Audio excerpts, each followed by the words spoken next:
सभी को राम राम। मैं पारस गाबा हरियाणा पानीपत से एक बार दोबारा आप सभी का स्वागत करता हूं आपके अपने YouTube चैनल पर।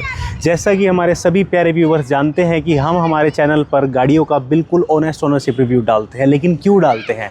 सिर्फ इसलिए डालते हैं ताकि आप सभी प्यारे लोग बिना उस गाड़ी को ख़रीदे, बिना उस पर पैसा लगाए, घर बैठे ही उस गाड़ी के बारे में सब कुछ जान जाएं, उसकी सारी अच्छाई, सारी बुराई, ताकि कल को जब आप उस गाड़ी पे अपना पैसा लगाएं, आप उस गाड़ी से अपनी उम्मीदें जोड़ें, तो आपको किसी प्रकार का दुख, दर्द, कन्फ्यूज़न या पछतावा ना हो कि ये भैया हमने क्या ले लिया, काश इस कार के बारे में पहले पता होता। उसी तरीके से आज चैनल पर बिल्कुल ऑनेस्ट ओनरशिप रिव्यू करने वाले हैं। सामने खड़ी दी ऑल न्यू वर्टस का, ये वर्टस का एक लॉन्ग टर्म ओनरशिप रिव्यू होने वाला है, जिसमें बहुत सारी चीज़ें रिवील होंगी। ये गाड़ी के फीचर्स भी अनलॉक्ड हो चुके हैं, ये गाड़ी लद्दाख भी घूम के आ चुकी है। DSG हीट करता है या नहीं, कब करता है, कैसा परफॉर्म करता है, क्या माइलेज देता है हर सिनेरियो में, और क्या क्या इस कार में पॉजिटिव, क्या क्या नेगेटिव है, सारा कुछ एक ही वीडियो में पता लग जाएगा। तो एंड तक बने रहना। तो चैनल पर सारी बातों के लिए स्वागत करते हैं भाई नमन चांदना जी का। हाँ जी, कैसे हो भैया? बहुत बढ़िया नमन जी, समय देने के लिए धन्यवाद और गाड़ी की आपको बहुत बहुत बधाई। Thank you. गाड़ी से पहले आप अपने बारे में बता दीजिए। मैं नमन हूँ, पानीपत से हूँ मैं। अभी मैंने अपनी बैचलर्स कंप्लीट करी है इंटीरियर एंड आर्किटेक्चर में, और मैं मास्टर्स के लिए बाहर जा रहा हूँ, दुबई। मास्टर्स रियल एस्टेट्स में कर रहा हूँ मैं। बाकी नमन बहुत ही इन्फॉर्म्ड बायर हैं। तो नमन भाई, पहला क्वेश्चन तो आपसे यही है, आपके पास मल्टीपल ऑप्शन हो जाते हैं जब आपका 18, 20, 25 लाख गाड़ी का बजट हो जाता है। हाँ जी। उस बीच सारी गाड़ियों को छोड़ते हुए पहले वर्टस क्यों डिसाइड की थी? स्लाविया भी त्याग दी, इनकी टाइगुन कुशाक भी त्याग दी, पहले इसको क्यों डिसाइड किया, पहले ये बता। नहीं, टाइगुन कुशाक त्यागी नहीं। टाइगुन मेरे पास है। ओके। और मैंने इससे पहले वो ली थी, लेकिन वो 1.0 में ली थी, और अगर वो मैं GT लेता हूँ, वर्टस ना लेता मैं। ठीक। पर वर्टस लेने से पहले मैं वरना बुक कराने गया था, जो पहले 1.5 डीजल आती थी। हाँ जी। वो वाली बुक कराने गया था, पर वो कंपनी ने बंद कर दी गाड़ी उस टाइम। ठीक है। और उन्होंने कहा कि नई वरना आ रही है अब, तो नई वरना इतनी पसंद नहीं आई। मतलब गाड़ी अच्छी है, वो पावर भी अच्छी है, पर उसमें वो मज़ा नहीं है जो वो मज़ा इसमें स्टेबिलिटी वगैरह, ड्राइविंग डायनेमिक्स वगैरह, हर चीज़ इसकी ज़्यादा अच्छी है। ठीक है। हाँ, और उसकी कुछ लुक ज़्यादा ही फ्यूचरिस्टिक हो गई। हाँ। ये बड़ी आपको सटल लुक देती है, मज़ा आ जाता है। हाँ, वो मतलब आने वाले 10 साल में वही लुक्स आएगी हर गाड़ी में। ठीक तो है। भी इन चीज़ों को एंजॉय कर लो, उसके लिए तो बहुत टाइम है अभी। सही बात है, आपने बहुत सही बात कही। तो ये एग्जैक्टली कौन सा वेरिएंट है, कितने का ऑन रोड पड़ेगा? ये टॉप वेरिएंट है GT प्लस स्पोर्ट DSG, जो इलेक्ट्रिक सीट्स वाला है। हाँ, इलेक्ट्रिक प्लस वेंटिलेटेड। हाँ, वेंटिलेटेड पहले हुई थी, इलेक्ट्रिक नहीं आती थी। अब इसमें सबवूफर वगैरह आ गए, तो ये 36,000 में महंगा है नॉर्मल वेरिएंट से। ठीक है। और ये एग्जैक्ट ऑन रोड कितने का पड़ गया आपको? ये 21 लाख की। तो अभी ये गाड़ी एग्जैक्टली कितने किलोमीटर चल गई है? ये ऑलमोस्ट 50,000 चलने वाली है। 50,000 चल चुकी है, यानी कि मोटा मोटा 3 मेजर सर्विसेज इस कार की हो चुकी है। हाँ। ठीक है। आपने सर्विस पैक तो लिया होगा इसका? हाँ, इसका सर्विस पैक लिया है। ठीक है। उसी में ही हर बार पैसे कट जाते हैं? उसमें कोई पैसे देने ही नहीं है। कोई पैसे देने ही नहीं है। आपने 4 साल वाला ले रखा है, 6 साल वाला? 4 साल वाला ले रखा है। मैंने इसके साथ नहीं मिला था, जो मेरी टाइगुन थी 1.0 में साथ मिलता है। ठीक है। GT में साथ नहीं मिलता, तो मैंने इसका फर्स्ट सर्विस का सेकंड सर्विस जब कराई थी, तो उसमें ले लिया था। ले लिया था। हाँ जी। ठीक है। कितने हज़ार का मिला बाद में? 30,000। 30,000 4 सर्विस? 4 सर्विस से। ठीक है। 4 साल और हर 15,000 किलोमीटर पे हाँ जो जी। सर्विस होती है। अभी रिसेंटली ये गाड़ी गई है लद्दाख। हाँ जी। तो अपने यहाँ से लद्दाख कितने किलोमीटर्स है? ऑलमोस्ट 900 किलोमीटर्स के अराउंड है। मेरी गाड़ी टोटल 2677 किलोमीटर्स चली है। 2627 किलोमीटर चलाई? 70। अच्छा, 2670 किलोमीटर हाँ जी। चलाई। कितने दिन लगे इस ट्रिप में? 10 दिन। 10 दिन। अब इस 10 दिन में आपको सारा एक्सपीरियंस हो गया। पहले तो ये बताओ कि इसका DSG हीट होता है, इसके अंदर ड्यूअल शिफ्ट गियर बॉक्स होता है, ऑड गियर्स के लिए अलग, इवन गियर्स के लिए अलग, और बहुत अच्छा परफॉर्म करता है, लेकिन उसको लेके एक कंप्लेन है कि वो हीट करता है। आप उसके बारे में थोड़ा एक्सप्लेन कर दीजिए। वो अब जैसे मेरी गाड़ी 4 लोग थे, लगेज पूरा फुल था 10 दिन के लिए, आप सोच सकते हो कितना लगेज होगा। हाँ। तो और मैं बहुत ज़्यादा स्पीड में चला रहा था गाड़ी को। ठीक है। कि मतलब मैनुअल में RPM ज़्यादा करके वैसे चला रहा था, तो इस चक्कर में हीट किया। वैसे इशू नहीं आता। मतलब हीट किया है? हीट किया है। ठीक है। अगर उसके बाद आगे जहाँ पे भी गया मैंने प्यार से चलाई, कभी हीट नहीं किया उसके बाद। ठीक है। हाँ जी। तो हीट होता है तब क्या होता है? गाड़ी की पावर बिल्कुल कम हो जाती है। ठीक है। बिल्कुल लिम्प मोड जैसे होता है, पावर बहुत ही लिमिटेड सी पावर रहती है गाड़ी में, वही हो जाती है इसमें। ठीक है। और फिर ये मौके पे ठीक कैसे होता है? आप गाड़ी को 5 मिनट के लिए खड़ा कर दो, ठीक हो जाएगा, नॉर्मल हो जाएगी। हाँ। ठीक है। और अपने जो प्लेन्स हैं इस पे कभी कोई प्रॉब्लम? कभी कोई प्रॉब्लम नहीं है। वैसे 178 गाड़ी की ग्राउंड क्लियरेंस है। 180। हाँ 180 है, 179 180 ऐसी है। उसमें सेडान में बेस्ट है। हाँ लेकिन लद्दाख गए हो उसमें कितनी बेस्ट रही है? बिल्कुल ठीक थी। जो नीचे मेजर टच होती है, हाँ इसके नीचे अंडर बॉडी में 2 प्लास्टिक के पार्ट्स वो नीचे रहते हैं। ठीक है, ग्राउंड क्लियरेंस के अलावा वो थोड़ी सी नीचे रहते हैं, ठीक है, वो टच करते हैं और कुछ भी नहीं। ये उसके अलावा कुछ भी नहीं। तो और- आप लद्दाख की ट्रिप पे कुछ डैमेज वैमेज हुआ इस बीच? सिर्फ मड फ्लैप्स टूटे थे, मड फ्लैश और कुछ भी नहीं हुआ। ठीक है। और अगर बात करें इस ट्रिप में ऑल ओवर इंजन की तरफ से आपको कोई वहाँ जैसे ऑक्सीजन कम होती जाती है? ना कोई प्रॉब्लम नहीं है वहाँ पे, कोई प्रॉब्लम नहीं कोई है। भी नहीं है। ठीक है। माइलेज को लेके बहुत बड़ा फैक्टर है कि अब इस कार ने आपको लद्दाख वाले ट्रिप पे क्या माइलेज दी, और आपने तो वर्स्ट केस सिनेरियो में चला ली। टोटल अब एवरेज ऐसे काउंट नहीं करी, ऑलमोस्ट 10-11 मतलब इस ट्रिप पे अप एंड डाउन में 10 से 11 का माइलेज ओवरऑल। हाईवे भी चली, लोकल भी चली, गाड़ी खड़ी भी रही बहुत देर ऑन होके। फिर भी खराब नहीं है। हाँ, ठीक है। पावरफुल इंजन के साथ इसका इंजन मैक्सिमम पावर 148 bhp और टॉर्क 250 Nm की निकालता है। और ये engine one of the best engine माना जाता है जर्मन टेक्नोलॉजी को हाँ। लेके। 2 सिलेंडर डीएक्टिवेशन इसमें टेक्नोलॉजी है। हाँ जी। वो किस किस लेवल पे कहाँ कैसे काम करती है, मुझे क्यूरियोसली जानना है। जैसे आप कांस्टेंट एक स्पीड पे चल रहे हो और आपकी गाड़ी एक्स्ट्रा पावर नहीं जनरेट करी, तो आपकी गाड़ी 2 सिलेंडर पे आ जाएगी। ठीक है। हिल से उतर रहे हो तो 2 सिलेंडर पे आ जाएगी। ठीक है। और ऐसे ये जो फील होता है इनसाइड कि हाँ आप 2 सिलेंडर पे चल रही है, अब 4 पे, या नहीं, कोई फील कुछ भी नहीं या होता। कोई नोटिफिकेशन आती है? नोटिफिकेशन आता है, इको लिखा आता है जहाँ पे फ्यूल आता है इसमें कितना है। ठीक है। इको का मतलब है कि ये 2 सिलेंडर पे चल हाँ रही जी। है। अब माइलेज को लेके थोड़ा सा एक्सप्लेनेशन चाहिए। नॉर्मल जब इसको 80 to 90 पे क्रूज करते हैं हाईवे पे, दिल्ली जाते हैं, चंडीगढ़ जाते हैं, तब कितना माइलेज देती 20 है? प्लस। 20 प्लस? हाँ सीरियसली? 80-90 पे 20 प्लस। मैंने इससे 25 तक की एवरेज निकाल रखी है। अच्छा, अगर विद मैं- एसी विद गर्मियाँ?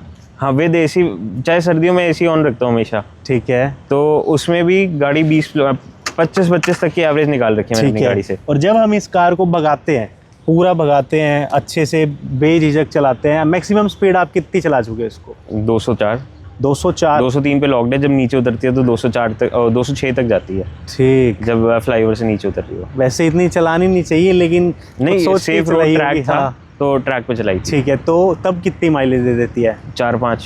4 से 5 की कभी अपनी highest पे? उतनी स्पीड पे कभी चेक नहीं कर सकते आप एवरेज। हाँ। तो और वैसे भी ट्रैक पे एक होता है कि आपको भगानी है, तो आपका फोकस सिर्फ वहाँ पे है कि आपको भगानी है गाड़ी। सही बात है। हाँ। वहाँ पे 4 से 5 आ जाती है। 4 से 5। सिटी में bumper to bumper traffic, Panipat जैसी city, bumper to bumper traffic में 8 तक की देती है। अगर आप बहुत प्यार से चलाते हो गाड़ी को तो 11-11.5 भी देती है। ठीक है। मतलब आपको सारी माइलेज मल्टीपल फैक्टर्स के साथ मैंने आपको बता दी। टायर्स को लेके एक बहुत बड़ा क्वेश्चन है। इसके साथ आते हैं MRF के टायर्स। MRF के टायर 16 इंच आई थिंक, और इनकी एग्जैक्ट प्रोफाइल है 205 55 R16। हाँ जी। कहते हैं कि लोग लेके इसको कॉन्टिनेंटल या योकोहामा के टायर्स डलवाते हैं बिकॉज इससे कम सेटिस्फेक्शन होती है। आपके 50,000 चल चुकी है, क्या एक्सपीरियंस है टायर्स के साथ? टायर तो बहुत गंदा है ये, कि मतलब इसकी रोड नॉइस बहुत ज़्यादा है। ठीक है। स्टेबल है टायर नो डाउट, और पर रोड नॉइस की इशू इसमें बहुत ज़्यादा है। ठीक है। Tyre is stable, road noise too road much. Noise too much. और ये टायर लगभग 50,000 चल चुके हैं और इंडिकेटर अभी भी पेंडिंग है, यानी कि ये मेरे को लगता है 65-66,000 चल जाएंगे। 70 प्लस चलेंगे 70 प्लस? मेरी टाइगुन में। अपोलो के नहीं, उसमें गुडियर के टायर्स आते हैं, ठीक है। तो वो 67,000 चल गई है। हाँ। तो अब उसके टायर्स बस चेंज होने वाले हैं। ऑलमोस्ट अभी 4-5 हज़ार किलोमीटर हो गए और चल मतलब जाएगी। 70,000 फिर भी चल 70,000 जाएंगे। चल जाएगी। अब ना ब्रेकिंग को लेके क्वेश्चन है, इसमें ऑल 4 डिस्क तो आ नहीं रही। हाँ जी। उसकी वजह से इसको बैरियर मानते हैं लोग कि ऑल 4 डिस्क आनी चाहिए थी, लेकिन परफॉर्मेंस वाइज क्या सीन है? एक बार चला के देखो, आपको पता चल जाएगा। ज़रूरत नहीं पड़ती इसमें, इलेक्ट्रॉनिक ब्रेक्स है ठीक है। तो उसमें ज़रूरत नहीं पड़ती डिस्क के पीछे। ठीक है। मतलब इट परफॉर्म। मेरे को भी था, मेरे पास वरना थी पहले, वो मैंने 3.25 लाख किलोमीटर चलाई और उसमें पीछे डिस्क आती थी। ठीक है। पर ऐसा मतलब कोई फ़र्क नहीं लगा, उससे बहुत अच्छी ब्रेकिंग इसकी है। बढ़िया। और सस्पेंशन को लेके भी अनदर क्वेश्चन है, स्टिफर साइड सॉफ्टर साइड? 1.0 के सस्पेंशंस सॉफ्ट है क्योंकि वो इतने ज़्यादा परफॉर्मेंस ओरिएंटेड नहीं है। ठीक है। पर 1.5 के स्टिफ आते हैं। पर अगर आप टाइगुन 1.5 लेते हो तो उसमें स्टिफ नहीं आते, उसमें सॉफ्ट ही आते हैं। उसमें सॉफ्ट आते हैं। तो ये जो स्टिफर साइड के सस्पेंशन है, राइडिंग में उससे क्या इफेक्ट आ रहा है? प्लस अगर बात करें इंटीरियर में ना, इसमें हार्ड प्लास्टिक थोड़ा ज़्यादा यूज़ है, जिसकी वजह से टेथरिंग रेटलिंग के नॉइसेस क्रिएट होते हैं। लोग कहते हैं कि ये बच गया, ये बच गया, ये बच गया। सस्पेंशन को लेके उसकी वजह से कुछ बचता है ऐसा? सस्पेंशन को लेके कुछ नहीं बचता। जब आपकी गाड़ी बिल्कुल गर्म है, आपके प्लास्टिक्स बहुत ज़्यादा सॉफ्ट हो जाते हैं, उस टाइम थोड़ा सा करते हैं। ठीक है, पर वैसे कभी कोई इशू नहीं आता। वैसे कभी कोई इशू नहीं आता, मोस्टली उस चीज़ को लेके आ रहा है ये। हाँ जी। ठीक है।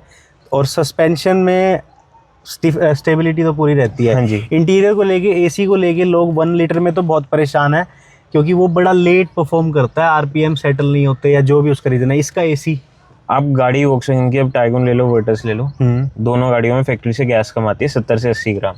ओके। आप जिस दिन गाड़ी ले लो ना, अगले दिन या उसी दिन ही बेशक से लेते ही बाहर निकलते ही वापसी सर्विस सेंटर जाओ, कोई एसी नहीं चल रहा, और वो आपकी गैस फिल कर देंगे, उसके बाद कोई इशू नहीं आएगा। मतलब आपने ये चीज़ करवाई है? हाँ, मैंने करवाई है। मतलब ये बहुत नॉलेज वाली चीज़ है, मुझे तो पता भी नहीं थी। एक बार रिपीट कर दो ये बात। जैसे ही आप गाड़ी लोगे सर्विस अपना डीलरशिप से, हाँ, आपको शुरू में लगेगा कि एसी इसका परफॉर्म नहीं कर रहा। आप गाड़ी लेते ही उनके पास ले जाओ कि इसका एसी नहीं चल रहा, वो आपका एसी चेक करेंगे, गैस टॉप अप कर देंगे। 70 से 80 ग्राम गैस कम होती है इसमें। ठीक है। तो आप वो गैस भरवा लो, ओके हो जाएगा इसका एसी। अरे वाह, बहुत मतलब ज्ञान वाली बात बताई। उसके अलावा ना इस कार में फीचर्स अनलॉक्ड हैं बहुत सारे। अब क्या क्या फीचर अनलॉक्ड है, क्या क्या सीन है और कितने रुपए में हुए, थोड़ा सा बता दो। फीचर्स अनलॉक 5500 में होते हैं। 5500 रुपए में हो जाता है? हाँ जी। ठीक है। और जो अब 2024 की मैन्युफैक्चर्ड गाड़ी है, हाँ, उसमें वो है SFD2 लॉक, कि कंपनी को पता है कि अब फीचर्स अनलॉक कर रहे हैं बाहर से लोग। हाँ, तो उन्होंने थोड़ी सी हाई सिक्योरिटी के साथ दे दी है, तो वो एक्सपेंसिव होती है। ठीक है। तो उसके अलग अलग पैक्स है। कोड माई व्हील्स है एक, साउथ का बंदा है, बढ़िया बंदा है बहुत। उसने मेरी गाड़ी के फीचर्स अनलॉक कराए थे। उसने वो खुद ही करता है बंदा। ठीक है। और क्या क्या अब आपका अनलॉक हो गया है इसमें? एक तो पहले इधर आ जाते हैं, एक तो इस डिस्प्ले में आरपीएम नहीं आता। ठीक ये है। ऊपर आरपीएम आ गया है। ऊपर आरपीएम आ गया है, पहले नहीं आता था? पहले नहीं आता था। ठीक है, ये आरपीएम आ गया है। ग्रेट। उसके अलावा ये स्टीयरिंग एंगल आ गया। हाँ, ये स्टीयरिंग एंगल आ गया, 35 degree, 20 degree specifically steering angle आ चुका है। उसके अलावा इधर एक वो ऑप्शन आता है अब, रिफ्यूल क्वांटिटी। अभी 25 लीटर पेट्रोल गाड़ी में आ सकता है। और अच्छा, हाँ, ये दिखा रहा है कि 25 लीटर और आ सकता है। ठीक है। अदर देन दैट, आपने इसमें टॉप स्पीड कितनी देखी है जो स्पीडोमीटर में आती है? 203 जो स्पीडोमीटर में दिखाता है। अच्छा, शायद 260 है वैसे। 260 इसकी देखो। ठीक है। अरे 280 का आ गया। हाँ, ये अनलॉक होता है, मतलब गाड़ी स्पीड में नहीं जाती इतनी, अनलॉक हो जाती है। लेकिन ये दिखाने के लिए ये फीचर। ठीक है। ये बटन आता है, बटन विदाउट फंक्शन का। Okay, button without function. अगर आप इसको दबाते थे तो बटन विदाउट फंक्शन आता है। मैंने इसको एक्टिवेट करा दिया है। ये दबाओगे तो स्पीड लिमिटर एक्टिवेट हो जाएगा यहाँ से। यार, आपने तो पूरी गाड़ी का जुगाड़ करवा दिया। और इसमें सिर्फ सॉफ्टवेयर चेंजेस हुए हैं? सारे सॉफ्टवेयर चेंजेस भी नहीं हुए। फीचर्स जो गाड़ी में ऑलरेडी एग्जिस्ट करते हैं, सिर्फ उनको अनलॉक कराया है।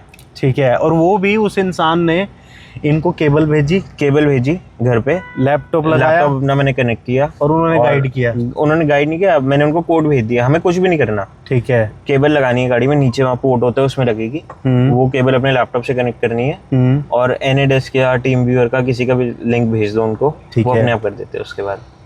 अरे वाह यार, मतलब पूरी कार अनलॉक करा दी। इसमें कलर के ऑप्शंस होते हैं, 16 मिलियन कलर के ऑप्शंस है इसमें। 16 मिलियन कलर जी। अरे कमाल है। अदर देन दैट, इसमें एक तो ये एसी कंट्रोल जब स्क्रीन में आ गई।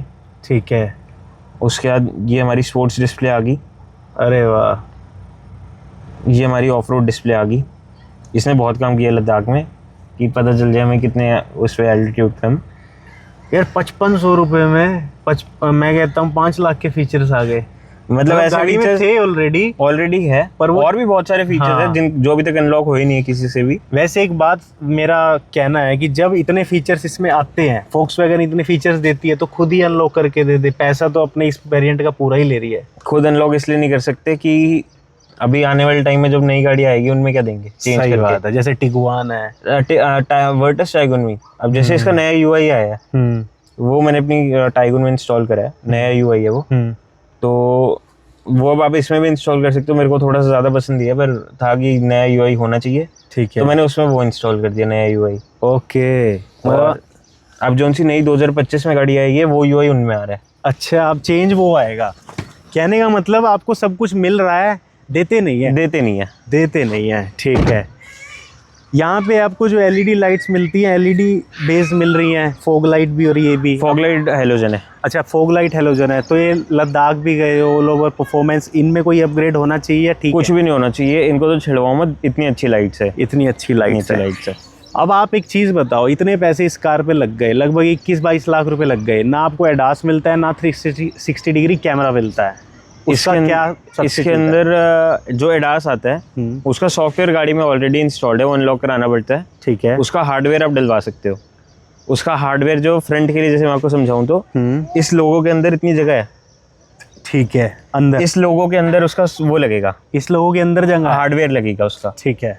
और पार्किंग सेंसर्स लगते हैं आगे। हाँ। और वो उसका एडास आपका वर्क करना शुरू कर देता है। और इसकी कॉस्ट कितनी आ जाती है? अराउंड 45-50,000। 50,000 में कार में एडास लग जाएगा? एडास लग जाएगा। कमाल है यार, मतलब हर चीज़ होगी। और 360 डिग्री कैमरा के चक्कर में तो वारंटी वॉइड हो जाएगी? नहीं, नहीं होएगी। नहीं, उसके में नहीं। उसके लिए प्रोसेस बहुत लंबा है, बहुत एक्सपेंसिव प्रोसेस है वो। उसमें स्क्रीन चेंज होती है, जो टी-रॉक में स्क्रीन आती है वो स्क्रीन लगती है, उसके बाद इसमें कैमरा लगता है। ओके। हाँ, वो चेंज कराना पड़ता है सारा सिस्टम इसका। ठीक है। मतलब मैं ना खुल के बोलता हूँ वीडियो में, पहली बार मैं मिला हूँ जो इतना इन्फॉर्म्ड बायर है और जिनको इतनी ज़्यादा इन डेप्थ अपनी कार के बारे में इन्फॉर्मेशन है। मुझे नहीं लगता मैंने कहीं देखा भी होगा कि कार के बारे में इतना किसी को पता हो या इतना किसी ने बताया हो। मतलब थैंकफुल हूँ मैं ऑलरेडी। बूट स्पेस तो एक कार इनफ देती है, ठीक है। यहीं से इसमें जो नॉर्मल कैमरा मिल रहा है उसकी क्वालिटी कहते हैं 100 एंड 100 है, जो यहाँ पे प्लेस्ड है नॉर्मल रियर पार्किंग कैमरा। जो अच्छा ड्राइवर होगा उसको कैमरा की पहली बात तो ज़रूरत ही नहीं है। दूसरी चीज़, कैमरा इसका नहीं है अच्छा बिल्कुल भी। और कैमरा इसमें चेंज हो जाता है। कैमरा इसमें हाईलाइन कैमरा आता है एक, ठीक है, वो लग जाता है। ठीक है। गाइडलाइंस क्या, आपको नीचे रोड पे क्या पड़ा है वो व्यू आप ले सकते हो। 6-7 व्यूज है उस कैमरा के अंदर। ठीक है। और वो कितने का आ जाता है? 10 से 12,000 का। उससे भी वारंटी वाइड नहीं होती। ठीक है। वारंटी आपकी मेन वाइड होती है जब आप ECM में कुछ करा दो। ठीक है। आप गाड़ी ट्यून करा दो, और उसके अलावा ट्यून के अलावा आप इसके अंदर कोई वायर कट करा दो कुछ भी कराने के लिए, तो आपकी वारंटी वाइड होगी, नहीं तो कुछ भी नहीं होगा। आपने नहीं सोचा मैं कार को ट्यून भी करा दूं?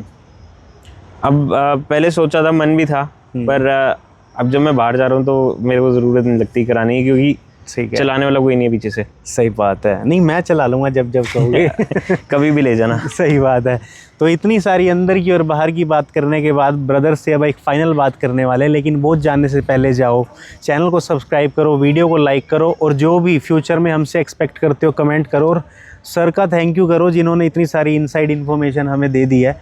मेरे को भी आज बहुत ज़्यादा नॉलेज मिली है आपसे। अभी एक फीचर आपको इसका बताता हूँ। आपने एंडेवर में देखा है सेल्फ पार्क होता है, अपने आप स्टीयरिंग घूम जाता है और लग जाता है। बिल्कुल, वो फीचर इसमें भी है। इसमें है।